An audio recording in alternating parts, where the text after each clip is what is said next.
whenever you're filing for custody for a child, if you have the ability and the desire to be the primary custodian of that child, make sure that first you're gainfully employed, B, that you have a place for that child to stay, home or an apartment, where that child has its own room, access to a bathroom, and that your kitchen is amply stocked. Because one of the main considerations that a court has is going to be, where is the child going to stay? Who is the child going to be staying with? Is that child going to have adequate access to food,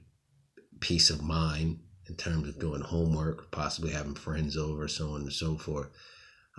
It's not really so much concerned about who has more money, or, who is the mother or who is the father. When you're in court, the main concern of the court is the well-being of that child. And so whichever parent has more evidence that they will be able to better take care of that child, or to, whatever their setup is going to be more beneficial, then the court will probably defer to that party, as long as all of your ducks are in a row and as long as everything that you have is substantial, probably more substantial than not, more adequate than not, for taking that kid back and forth to school, to doctor's appointments, to play dates, making sure that they have a safe, calm place to sleep at night. That's who the court is going to defer to in terms of primary custody. Joint custody is basically when both parents are able to do all of the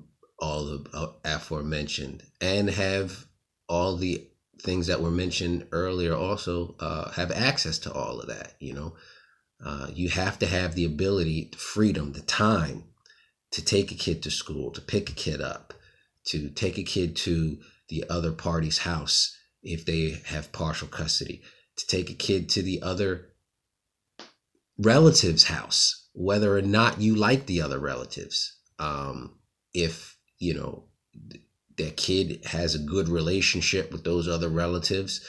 a court is not going to try to break a family up just because you don't like somebody, or just because you, don't want them to have access. Once you have a child with someone else, you are locked into that other person for life. That's how it works. So that means you're locked into them, you're locked into their family, you're locked into their,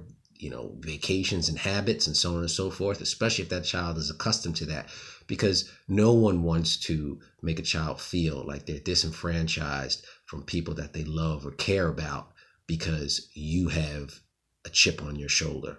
So when applying for custody, like I said, always make sure that you have adequate place for that kid to sleep. You have adequate income to support that child, and that you have adequate transportation to make sure that that child can get to and from all the important things that are necessary for the development and the well-being of a child, from, a toddler up until, and sometimes even past, high school.